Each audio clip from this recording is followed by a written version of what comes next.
Game 3 between HMS GTUPS and Alter Abuse. So this was the deciding game between these two competitive fleets. There will be links in the description if you want to check them out there. And so both fleets had won a game going into the series. So for the initiative role, Alter Abuse won. So they would go first. And for the first time in this series, though, player 1 did not get their terrain roll. So GTUPS won their terrain roll. It was the same votes as we saw in game 1. So GTUPS voted for 3 per player, and Alter Abuse voted for 6 terrain per player. So GTUPS won. So three terrain placed per player. And since they were going second, GTUPS placed some whirlpools, and it was mostly reefs, 2 reefs and a fog bank placed by the Alter Abuse fleet. And then that Sargasso Sea in the northeast was placed by the GTUPS fleet. So kind of an interesting series for the terrain rolls. And overall, we saw a bit less terrain than we saw per game average than in the finals and also in some of the other games in tournament number 3. So this was the setup. So there was a little bit of debate in the fleets over like which home island to place the enemy at, especially the GTUPS fleet, because they thought about placing Alter Abuse player 1 in the southeast where they actually ended up. But the problem was they didn't want to give them easier access to come home through the whirlpool. So notice that there's 2 whirlpools, but neither is near the Alter Abuse home island. So after a little bit of analysis, I kind of figured out that basically no matter what, Alter Abuse could explore 2 islands on the first turn, because they would actually, the GTUPS, they pre-measured that Bloody Jewel with 2 actions could actually explore this northern island on the first turn. And then Hai Peng could basically, she could start the turn hidden coving to that island, and then she could use her Mach speed to go to the center island south of the northern one and explore that one. And then Bloody Jewel, if they wanted to, they could have Bloody Jewel explore in the north. And then, of course, if they went here, they'd easily be able to explore the south and central islands. So overall, the tiebreaker on like which island to place Alter Abuse at came down to basically no whirlpool near the home island in the northeast made GTUPS like that location more. Because in game 1, we saw Hai Peng able to fly home through a whirlpool to end the game slightly quicker. So in this case, they wouldn't, if they had the winning treasure aboard Hai Peng, they wouldn't be able to whirlpool home with it. They'd have to go the long way and just, there was a decent amount of distance there. So, and throughout this series, of course, we had GTUPS placing islands about 4 L apart, and then Alter Abuse wanted minimum distance of 3 L apart. So that's mostly what we saw. And so we'll get to it. So Alter Abuse, they went first, and they did go to that central island. They hidden coved to the northern one, and then they went south with LSLS total speed, and they found a nice island of coins, but no Alter the Loa. So they found relics and then 665. So they were pretty happy with the island, just no Alter the Loa. So the way they wanted to basically play this, there was some debate here over what they should do with trading, because they have Black Bartholomew Roberts, and so they'd be able to trade one of these coins, any of them, for a random coin on a different wild island. And they thought about trading with the southern island, but they didn't really want to give a 5 to the HMS GTUPS fleet down there and receive like wolves in return or something like that. So they ended up deciding to trade with the western island. And crazy enough, they rolled a 2 on the random pick, and they traded for the Alter. So this was insane luck by the Alter Abuse fleet. So keep in mind, all 3 of the other islands are unexplored at this point, and none of them had been revealed, via Maps of Alexandria, anything like that. So they had 3 island choices. So basically, out of the 12 coins they could have picked, they picked the right one. It's crazy with the random die roll. So they were really never going to choose the island in the north, to be honest, because if the Alter was already there, they wanted it to stay there, because they want, ideally, Bloody Jewel is the main sacrificial ship. So she has 4 crew starting the game, and so she would be able to sack her crew here. They basically want the Alter as close to Bloody Jewel as possible. So they didn't really want to trade a coin from the north, trade to get one and pull the Alter away from Bloody Jewel. So in case the Alter was already there, they didn't want to trade for it and put it in the middle of the map and closer to the Grand Temple, actually, too, a little bit closer, I guess. And So they were only ever going to trade with the Western or the Southern Islands, and they partly picked Western because they actually traded a 6 there because they realized they were closer to getting there than the Grand Temple was. Of course, there's a whirlpool, but they just didn't want to trade a coin worth value into enemy home waters, and they kind of wanted to keep the relics because it might come in handy. If they didn't find the altar this turn, it might come in handy. But basically, long story short, they decided to trade with the Western Island. So out of the 25% chance of finding the altar there, I did the die roll. So 1 through 4 left to right.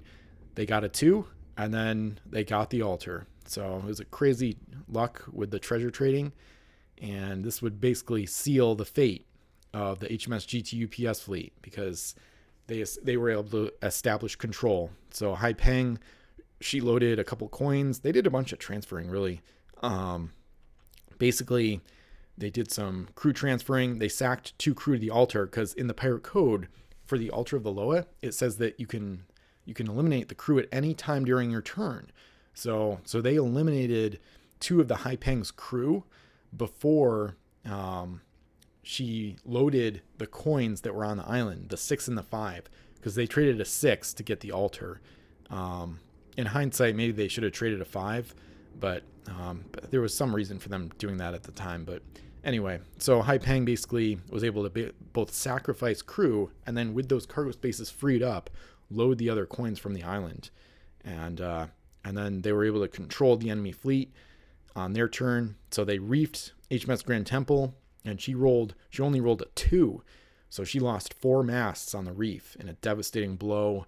And then, of course, before any of those ships set sail, actually, they had them dump all their crew as a free action via the free transfer rules. So Captain Jack Sparrow and Micron, everyone, they all got left at home with the exception of the 0-point crew. And then Core and Patagonia just sailed off to go be silly. And then, of course, Bloody Jewel got a couple actions to come down from the north, and she's headed towards the Altar Island. So a pretty crazy round 1 where that extreme luck, not only did they pick the island the altar was on from a blind pick, like a 50-50 shot, because this was the other island they were thinking about.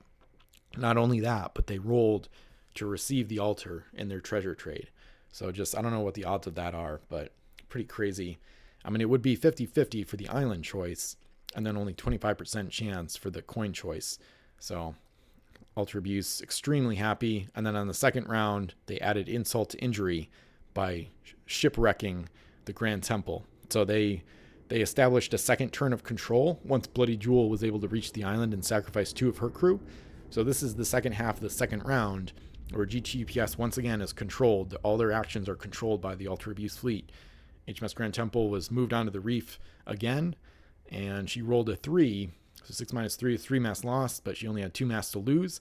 So with that differential, she became a shipwreck. And this was pretty crazy for me because I almost never seen, I don't know how many times I've seen a shipwreck, especially in a competitive game. They're pretty rare overall.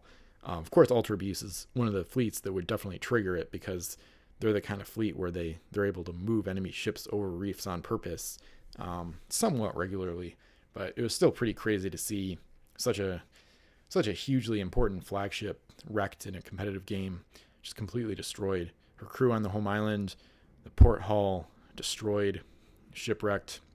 It probably makes more sense to take the masts out, but I thought it would be kind of more dramatic look to leave them in. So, and then Core and Patagonia just sailed farther away from the home island and their crew that they needed to be effective. So really rough game for GTUPS, and you can kind of guess who's probably going to win this one.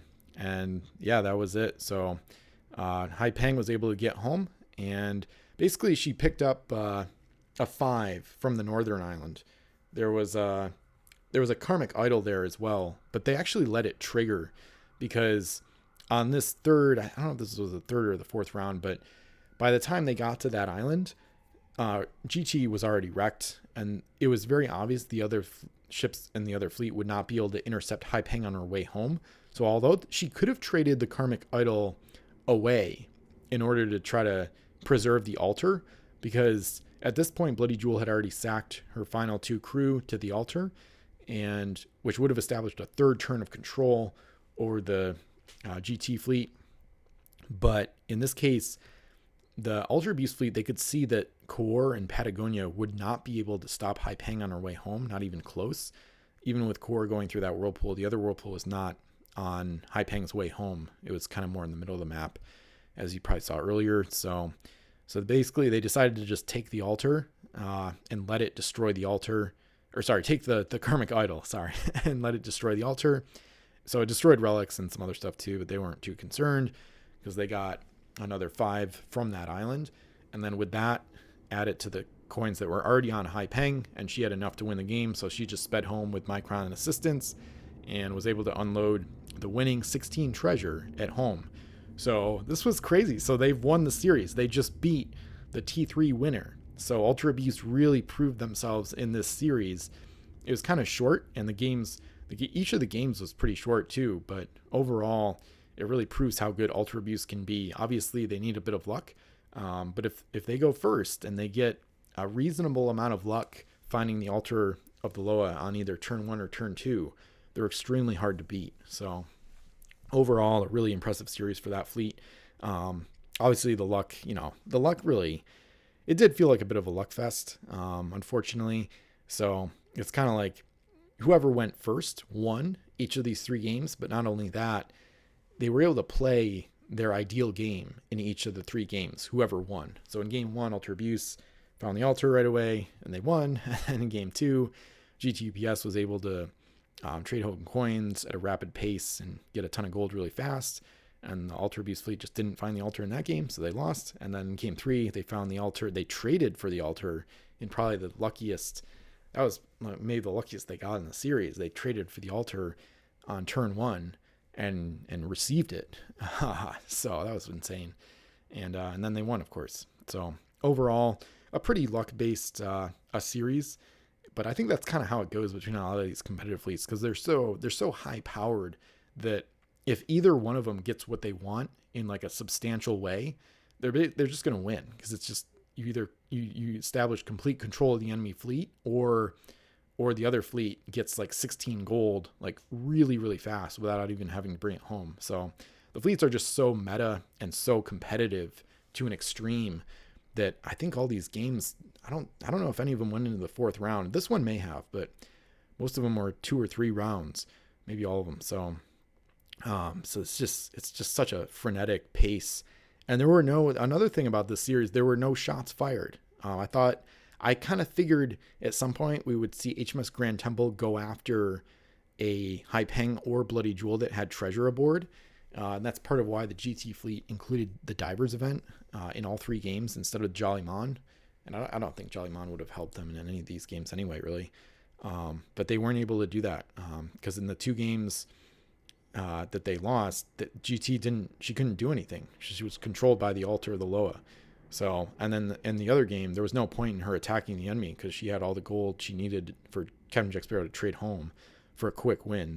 There was no point in attacking the enemy in game 2. So overall, no shots fired in this series, but still a pretty interesting matchup. I was kind of glad it went by quick because it did feel kind of extreme luck fest. I think it could be even more crazy in terms of luck if the treasure distribution in the Ultra Abuse fleet was more extreme, because they took out their revealers, but it didn't really hurt them. So in this game, it didn't really matter that they had swapped out the revealers for wolves and relics. So overall, pretty interesting series. Feel free to let me know what you think of it in the comments below. This kind of proves my hunch that Ultra Abuse, I don't know if they got robbed in the semifinals of T3 when they lost to Kill That UPS, but now they've beaten the winner of the tournament. So it's interesting to wonder how the finals would have worked out. I think it would be similar to this, not so much in terms of Ultra Abuse winning, but just in terms of how extreme the games were and how lopsided things were. So I think the finals in a best of 5 between these 2 fleets, if they had faced off in the T3 finals, I think it would come down to who went first more often. And after that, some treasure distribution luck. Those 2 factors are just such a big deal in this particular matchup between these 2 fleets. But I think it would determine most of the matchups. So in this series, we didn't really see a competitive, like a true treasure race. I think the only way for that to really happen, I think, would be if there's a few ways it could happen, I'm sure, but I think one of the main ones would be if like GTUPS went first, they found wolves, and then couldn't trade any treasure home on the first turn, and then Ultra Abuse goes and they don't find the altar on their first turn, and then I think it would get kind of interesting and kind of dicey, because then we might see HMS GT go through a whirlpool to try to attack the Haipeng, but then Haipeng might be able to find the altar on a different island. So I think that would be one of the only cases where we'd see more of a treasure race between these two fleets. So anyway, so yeah, it was a pretty interesting series, just kind of an extreme matchup, but this is kind of the ultimate like logical conclusion when you hyper meta the fleets to such an extreme, and the treasure distribution gets so lopsided and so decisive that games can be decided more by who goes first and which coins are on which islands, more so than what actions the fleets actually take. Because once these things are established, like once you find the altar, it's kind of obvious, just get Bloody Jewel there, sack the crew, and then Haipeng just needs these exact coins, 556, to win. So the actions kind of become a little more obvious, of course, once the first round or so is over, or even before that. So anyway, feel free to let me know what you think of these fleets in this matchup, and feel free to check out the affiliate links in the description. They're one of the best ways to support the channel, and my website, Pirates with Ben, where you can find a lot of past battle reports, including the battle reports for tournament number 1 and tournament number 2, which I played on Vassal with Xerix back in the 2010s. And beyond that, feel free to like, comment, subscribe, and stay tuned for more Pirates content. Thanks for watching.